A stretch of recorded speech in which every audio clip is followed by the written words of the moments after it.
Alright, so I already basically said that whether you take any of the two explanations for how human beings got here and how all this got here, whether it's the theory that we were made by an architect or we grew out of the universe, um, for what I'm about to say, both are applicable because in one explanation, human beings grew out of the universe, which makes human beings as natural an occurrence as anything else. And the other one involves humanity being made out of the dust of the earth, which is another way of saying you're comprised of earth. You are comprised of the same basic material, same basic essence. So, whichever one of those two that you subscribe to, human beings and earth have a far more symbiotic and compatible and parallel relationship than we commonly would imagine. Uh, and so many just cults have formed and little micro religions and philosophers have come along to say that, Earth is this and Earth is that. You are nature and you should love this and stuff like that, using very flowery language. But for a Western audience, that sort of talk was new. It was news to people to hear that, and it drew so many people from the West out to the East over the last 50 years.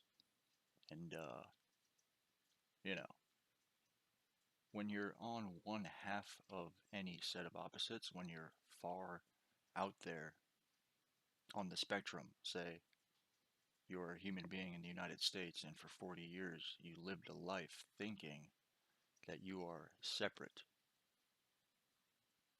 You and nature are not at all alike, and it's something that you need to fight against and conquer and all these things. Like, you believe that and you have a lot of evidence for it over those 40 years. So when somebody comes along and tells you the opposite, um, it's obviously going to sort of flip flip a switch, and all of a sudden there's other half that's activated. My point is,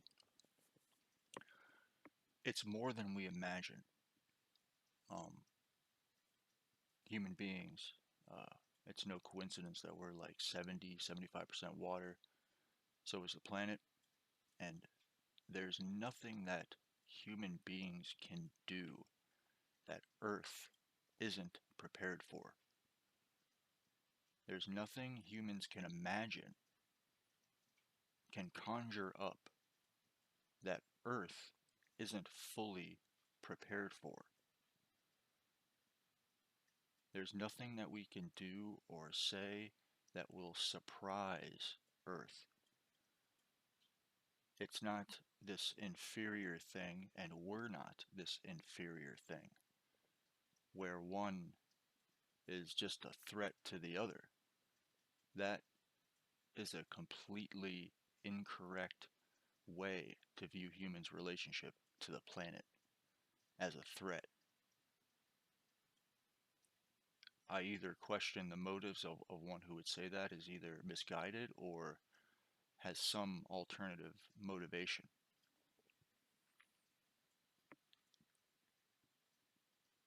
So when we talk about the changing climate, for example, Canada, uh, in the northern Americas, was once a tropical rainforest. The Sahara Desert was once completely underwater. The climate, by definition, changes. It's permanently in change. It is a system of change. It is never, ever static. And one of the more ridiculous modern notions that I've come across is the idea that by altering the way we collect, harvest, and put energy to use, we will somehow manage to keep Earth within one temperature range. That is, that sort of thinking is a result of the belief, the misguided belief that we have this all powerful dominion and Earth is this weakling that has been subjugated, and we need to release the shackles from what humans have been doing. There has been nothing that human beings have done nor could do that Earth is not fully equipped to handle. The relationship is symbiotic. There's an action and a reaction, and a reaction and an action. It's a ping back and forth all the time. One will never gobble the other up. And while I say that, I know good and well, avoid putting plastic in the oceans.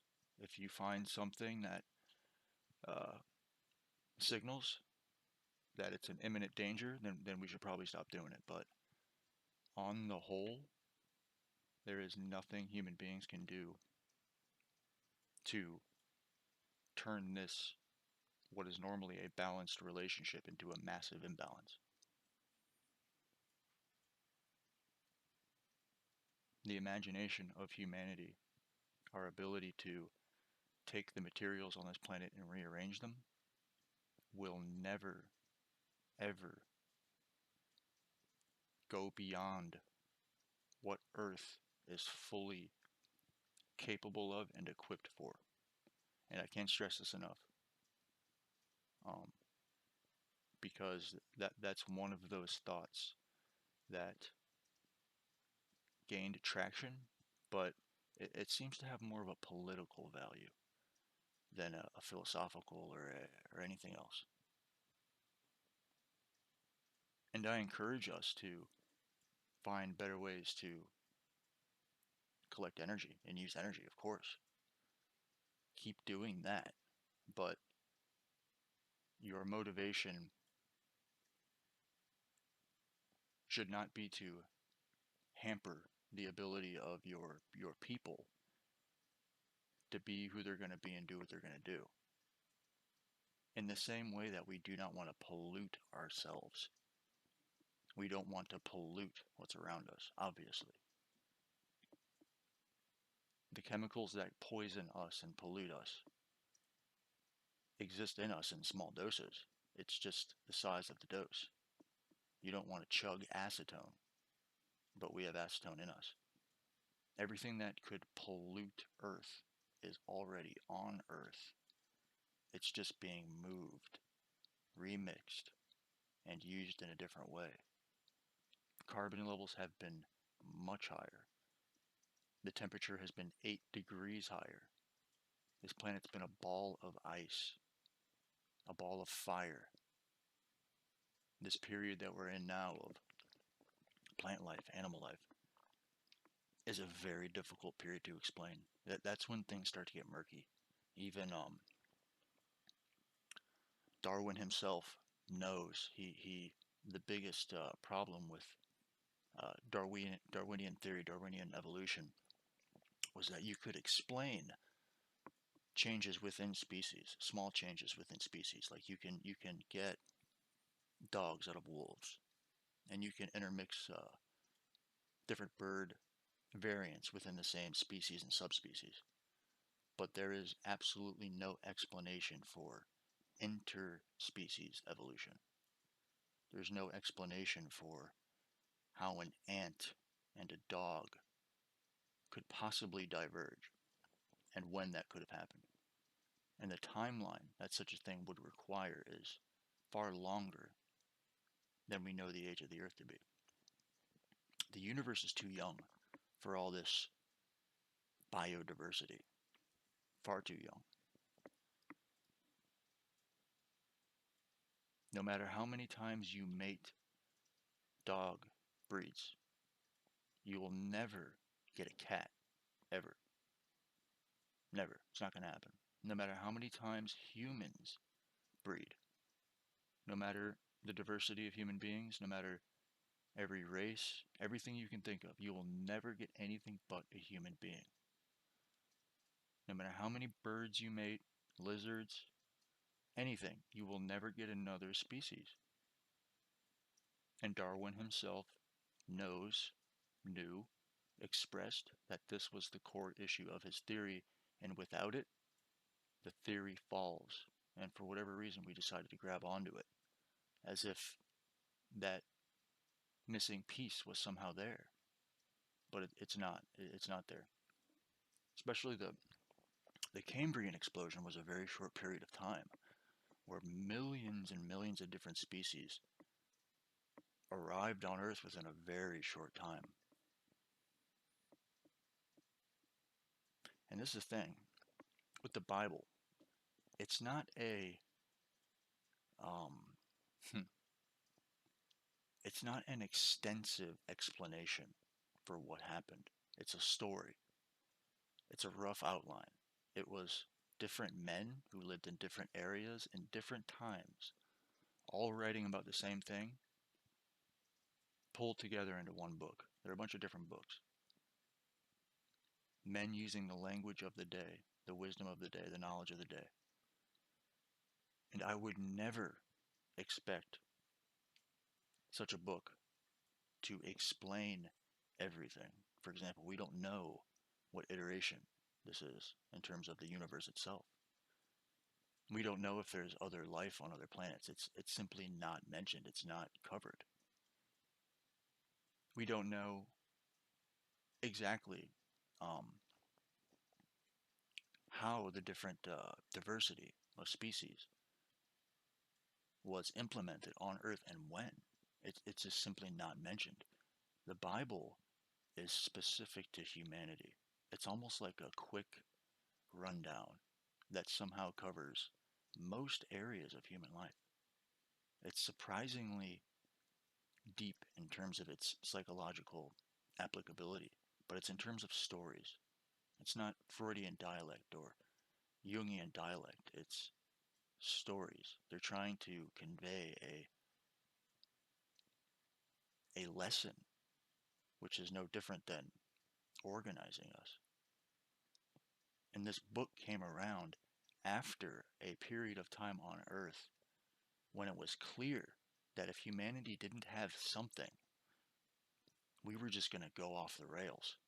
We would not do what we're here to do if we didn't have something. But you don't want to give away the whole game. If I were God, this is something I do a lot. I can't help but think about it this way. If I were God and I created a universe and I made human beings, I would absolutely not want to give them a book that tells them everything in detail. I would intentionally avoid doing that. I would give a loose outline. I'd give them the gist. Tell them the story, the bare bones. And that's that. Precision was not on the radar.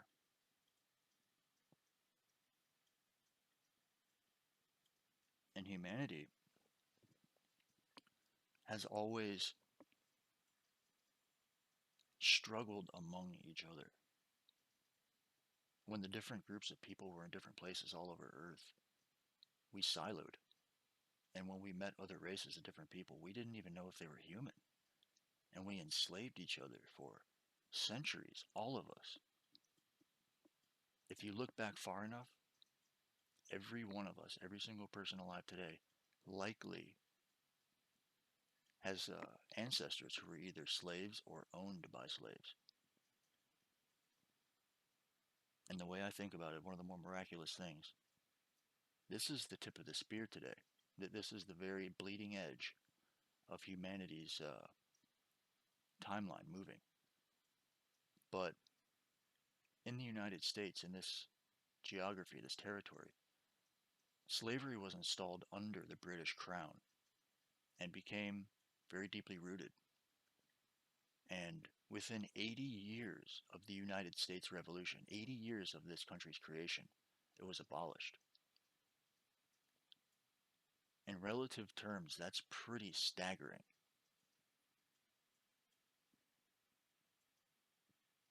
And we're here now. in a weird way, the way it all happened sort of is this confluence of events that sets today up as the sort of mantle, the center of history, where all the different people and cultures of all over the world are here, getting along and intermingling. And as we all know, it's not perfect. It's obviously not perfect. But when you hold it up against history, never has a group of people from so many different places existed in the same place at the same time in such a stable environment. The things that go on, the things that you see, the things you hear about, are rated G on the scale of what we've been doing to each other for a long time. Very, very harmonious by comparison. And I'm glad that I know some things about history because I don't always have to consciously reference it to understand and have some sort of, you know, juxtaposition for today. It's a feeling. Um, it's like I said, when you know something so well, you eventually feel it.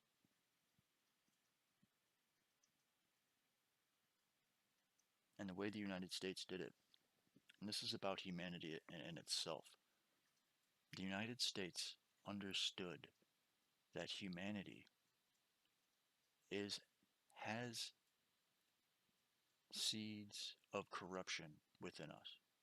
We lean towards good and we lean towards bad. We lean towards sainthood and we lean towards corruption.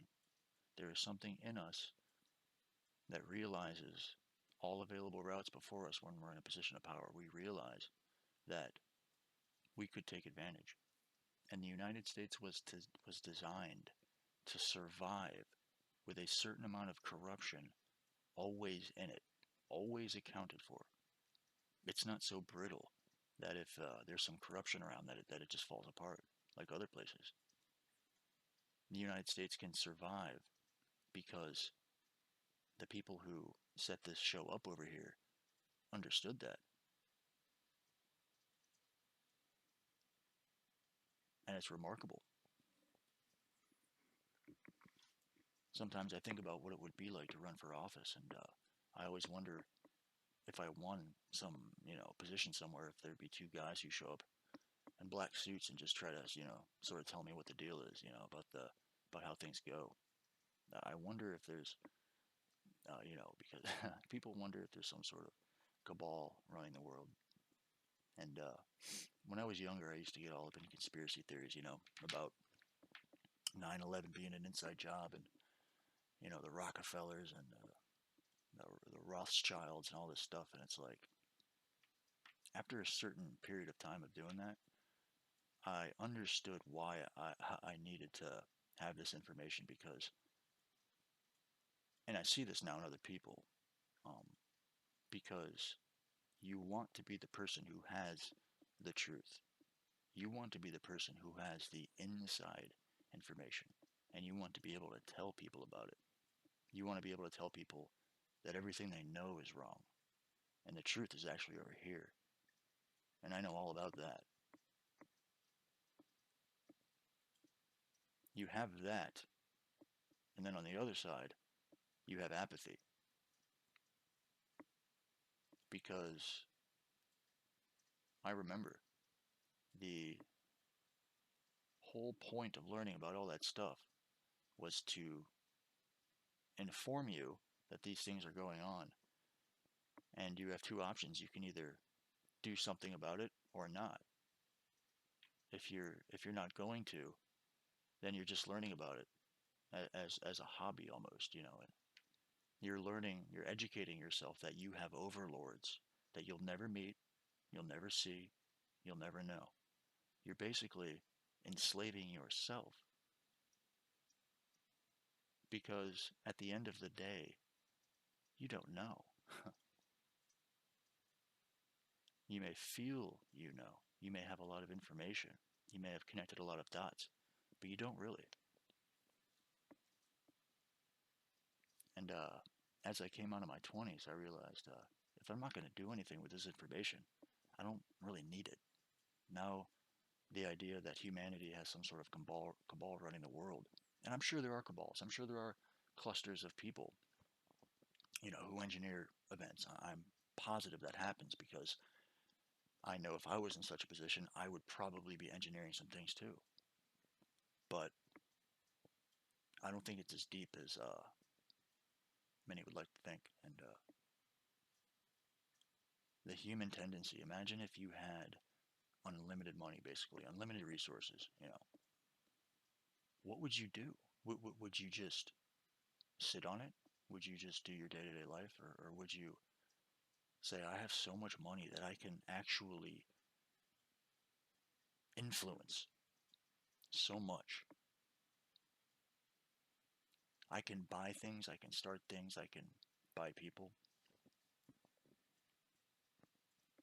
I wonder that when you're very, very wealthy, how long before it occurs to you that you have this duty now to bring humanity where it's supposed to be, which is a notion that is very often very misguided because that's the job of philosophers. That's not the job of wealthy people because money is, they call it the root of all evil because it can be used to corrupt almost anybody.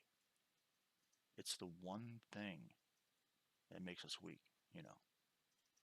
Not the one thing, but it's more universally able to corrupt more than most other things. If somebody offered you $50 million to look away, it's pretty easy. You're sure you're not going to get caught. I mean, what do you do? Nobody will know that you said no, and you are a moral, disciplined person. You won't get credit for it. You're not going to tell anybody. And if you take it, well, you're changed. And I really think this day and age, we're really testing what that tendency, how deep that tendency goes, and how far it's going to go. Because, like I said, with social media, if you have enough people on your payroll and they're all saying the same thing, you can really start to shape some things that may or may not be true. You know, like there are some people I've heard say that Earth right now is in a critical moment. It's in a crisis moment, and I look outside and it's just a beautiful day, gorgeous out, day after day, day in and day out, and I know uh, that Earth is a big place, and if Earth were seriously in trouble, like seriously, like to the point to where humanity is about to just be wiped out, you would not have many good days. The weather would not be good. Almost it would be bad more often than not. Let's put it that way. If it were truly, it's like you. I mean, imagine yourself at the end of your rope. Imagine yourself about to break. You're not having many good days. Pretty often, the health of the planet and the health of you, the way you are and the way the planet is, can be correlated. You can flip it back and forth. And I just don't buy it. I don't. It's one of those things. I just don't buy it. It's not good enough. Those sometimes I've noticed like some people making their argument, making their case. It's just not good enough. It's not persuasive enough. There's too much information that counters it from sources that are reliable. And there's a lot of things that are like that. It's like a lot of the time we don't know the difference between a story about something that happened and a story that was cooked up in the a strategic room in Russia and just cooking up some story. And that shit's everywhere. There are people who appear to be having a normal conversation on the internet who are two people trying to engineer society. They're trying to engineer us, basically, because the United States is this great theater now for the world. And everybody knows the United States can't be mowed down militarily, so the only way you can get at it is from the inside. And we're in this little weird period now where people kind of know that and they kind of don't, you know.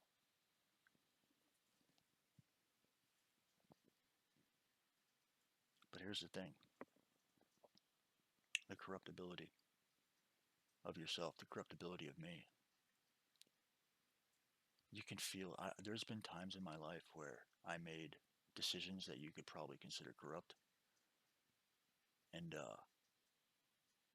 I remember thinking, like, I kept having this thought of me saying to myself, I'm not the sort of person who does that, you know. And I couldn't quite like pinpoint exactly where that who was saying that and where that was coming from, but there was some sort of judge inside who was perfectly clear on what I do and what I don't do. And the way it builds, the way things have a momentum, the way things collect, the way we have a gravity, the way two people have an even stronger gravity is not unlike Earth itself. And this isn't some culty tree hugger hippie bullshit. It's just the state of affairs. Few things have been more sublime in my life. Like I've taken acid a couple of times and mushrooms and MDMA, all kinds of stuff. And those were interesting, but nothing has compared to walking around my neighborhood and looking around, which sounds fucking stupid and corny, but something can happen to you sometimes when you have no place to go, no one to see, and you're just there. Which again sounds a little hokey, but something happens. It's almost like your nervous system becomes this clean slate that's otherwise always loaded up with something, you know. Suddenly it's not loaded up with anything, and it's available, it's receptive, and your senses reach a little further in because there's more bandwidth to give to them. What your eyes do is a little different. Your skin, the smell, everything is just a little different. And I equate it to a sort of high because it does feel like a high and it does end and it can come and it can go, but it is the thing that people have been talking about for centuries. Buddha and them, Marcus Aurelius, those guys. We've always had this fascination. These wise men always had these fascination with a certain state that is in contrast to the normal state, and they're very distinct, very different. And it's like I said, it's words. Words themselves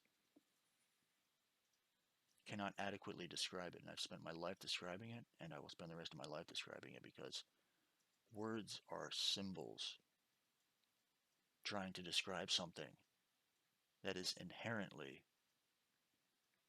not represented by any symbols. It is what it is because the symbols are gone. Somehow you've gotten to this place where you're able to look around you and see your immediate proximity without the language you know. Suddenly you see things and you're not thinking of it in terms of words.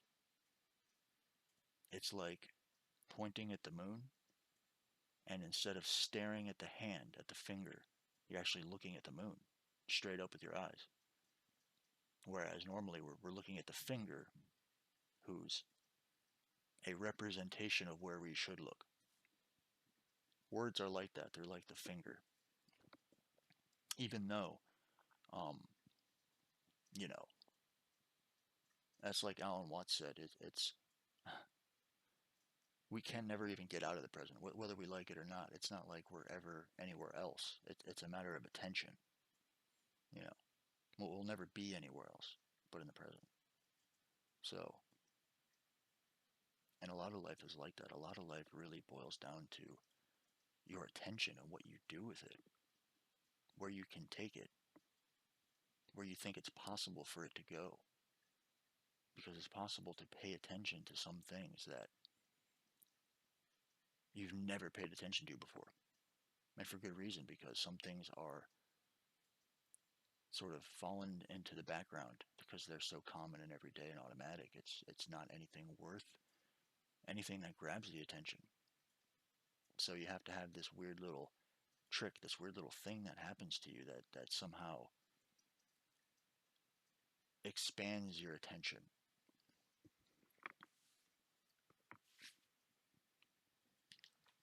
Because human beings too are extremely utilitarian. I mean, imagine it. We're able to take things apart, disassemble them, and put them back together in a way that suits a specific task. What a weird thing. It's weird that we do that.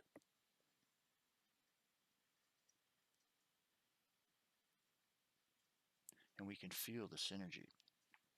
It happens to us sometimes, like when we're looking at a sunset, that's more emotional, but there's something going on.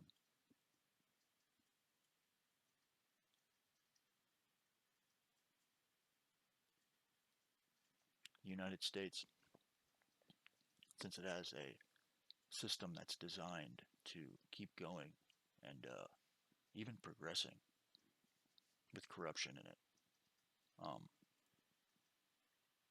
it requires the population, the people, to be smart, educated. The whole idea that they were trying to do out here was that we would have this group of people living over here in the US who lived together, worked together, but from time to time elected each other to go manage things for a while. And then when they had their time in Congress or as a president or governor, they would go back and finish out the rest of their life. The idea was everybody was a citizen, and you would elect the person you saw fit in the same way we elect people in our day-to-day lives with our own trust. We elect people in various roles, often without even really thinking about it, because we're pretty good at determining where people should be in our lives. But that was the idea of the United States. But a democracy, a place where the people of the country pick who runs it, you have to have the people with proper information. You can't have them with wrong information. And the United States figured this out a long time ago. During the Cold War, we were very good at setting up democracies and then basically distributing whatever information we wanted about any candidate we wanted to get them elected, because whatever the public knows about A or B in terms of candidates is all they're going to know. In the United States, it doesn't work the same if the people who pick their leaders have wrong information. It just doesn't work right.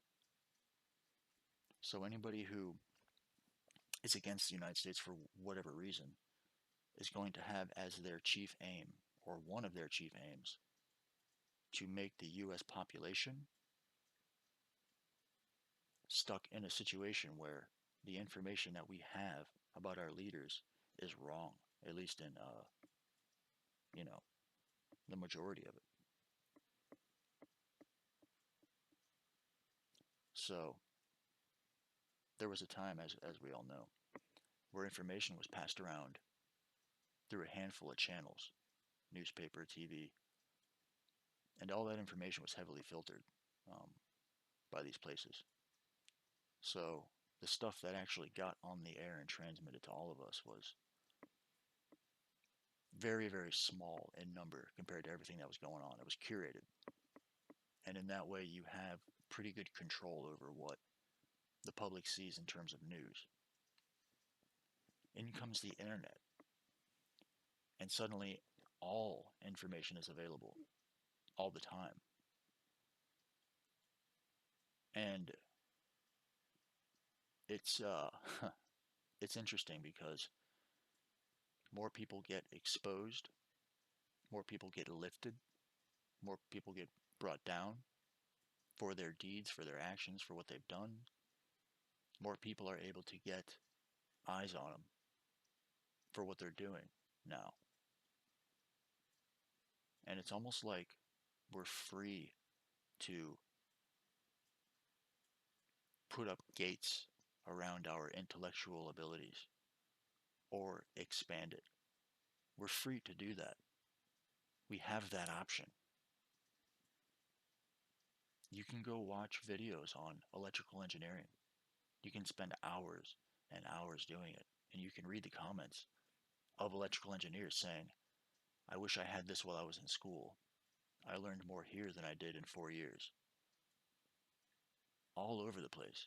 And it's good information. And this is true about all things, about all candidates, about all company leaders. There is some corner where there is some information about just about everything.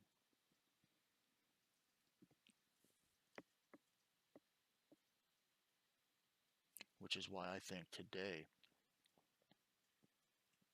even knowing history, knowing things that have happened, I think today, right now, is the most interesting time to be alive. These times today are the most interesting times to have been alive. Things that are common to us, things that are common sense, common knowledge, were once absolutely groundbreaking.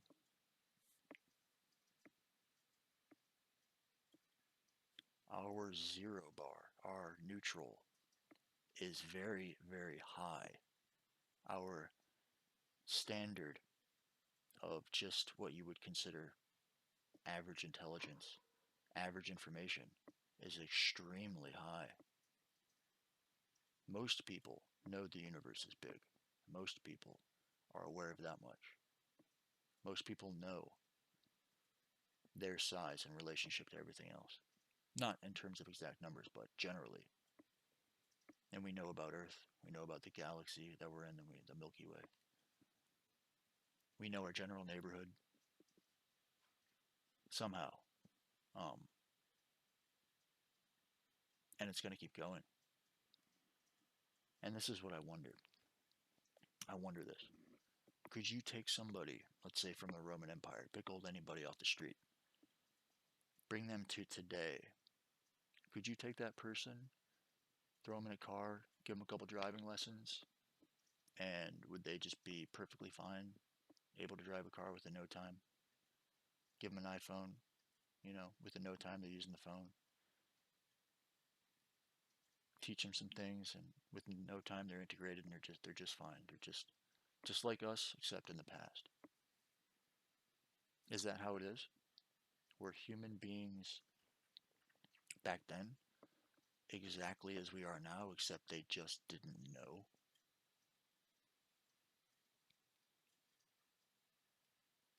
Like, the information existed, the ability, the way, the method to do everything that we've done existed back then. But people just didn't know. They had the same intelligence, I would imagine. So, by that logic, does that mean intelligence is static? That we have a maximum bandwidth that we will never surpass? I don't know if I believe that because, like I said earlier, we can observe variations within a species, sort of a microevolution. And I think our intelligence is one of those things that, given enough time and given a certain way of living, our abilities mentally will probably grow, I would imagine. And if you integrate the digital world on top of that, basically having the internet in you as a second brain integrated, that's a whole new level of detail, um, which in and of itself just greatly expands our intelligence. It seems like we're on that path.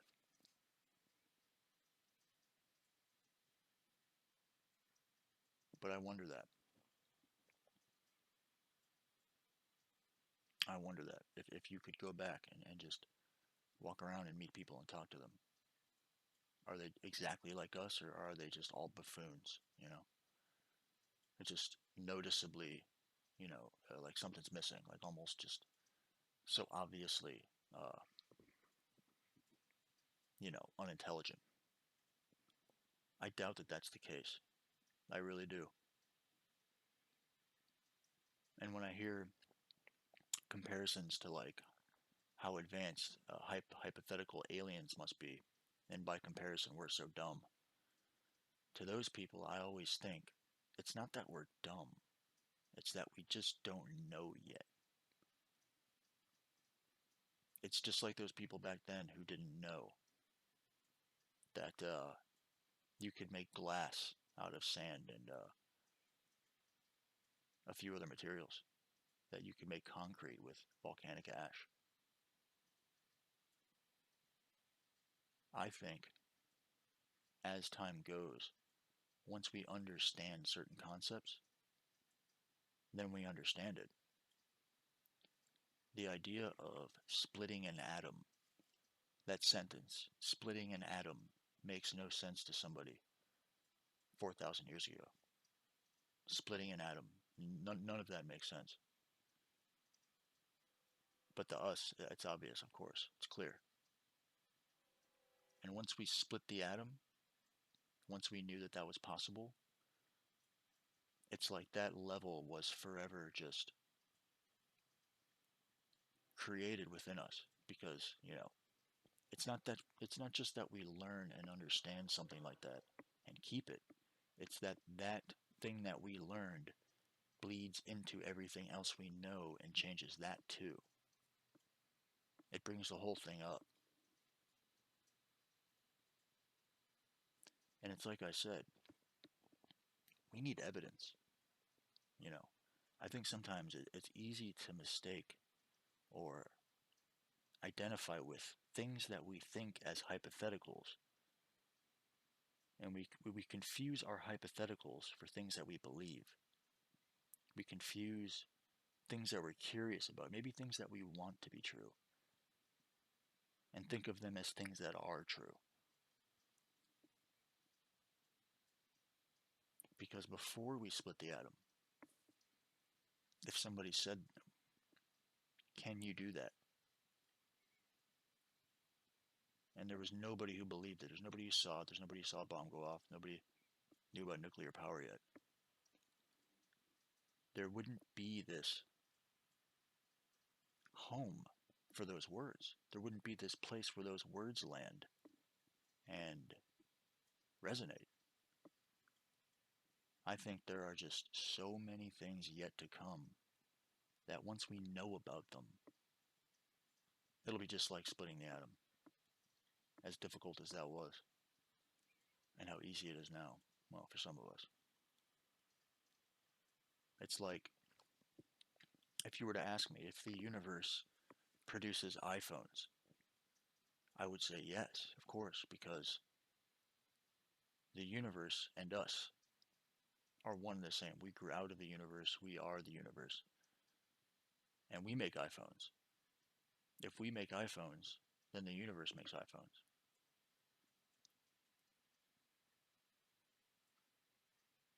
And when you talk about God's plan, it's not that there's this specific thing down to the word, down to the action for each person.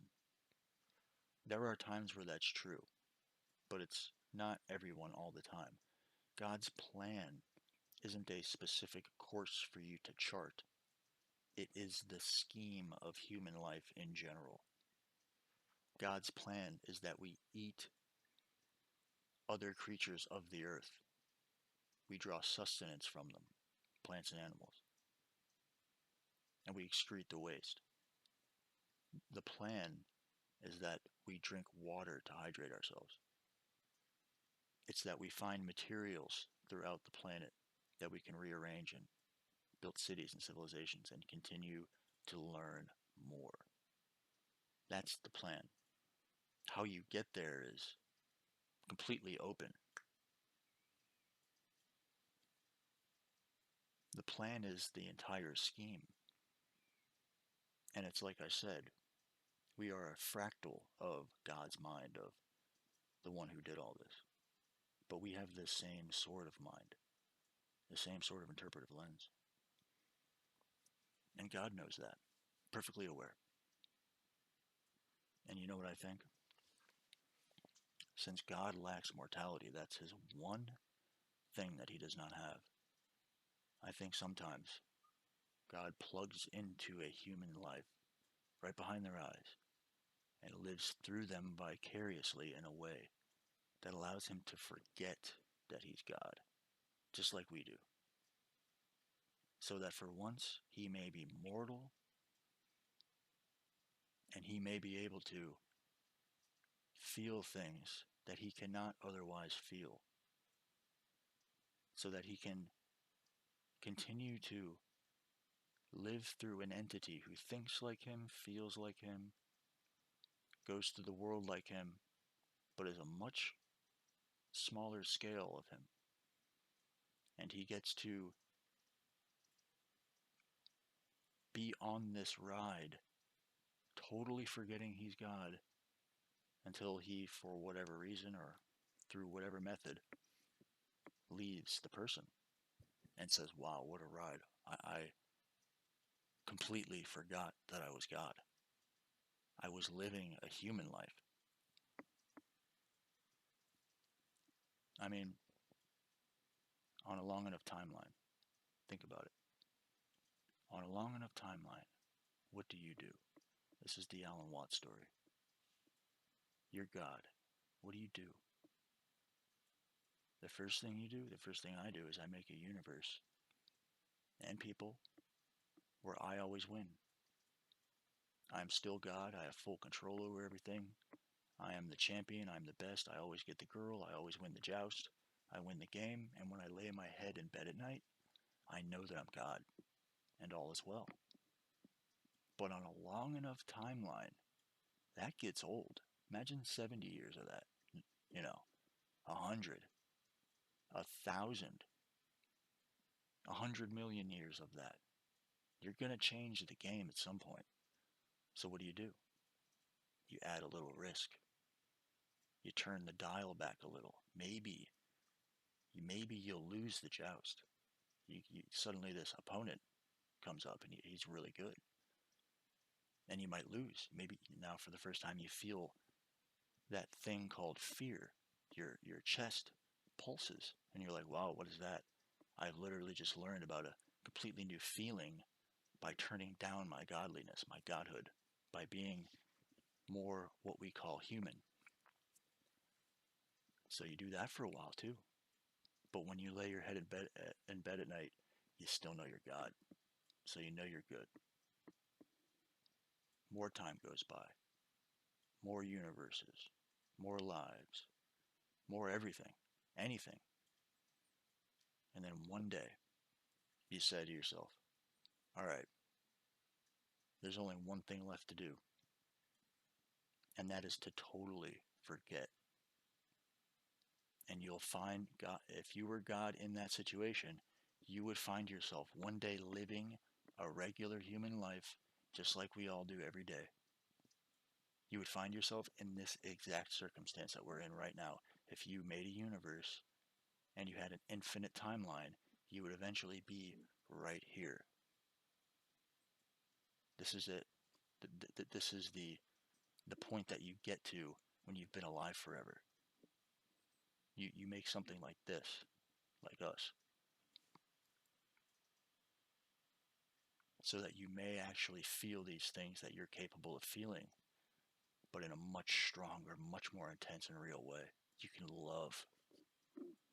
You can have fear of death, which is completely alien to God.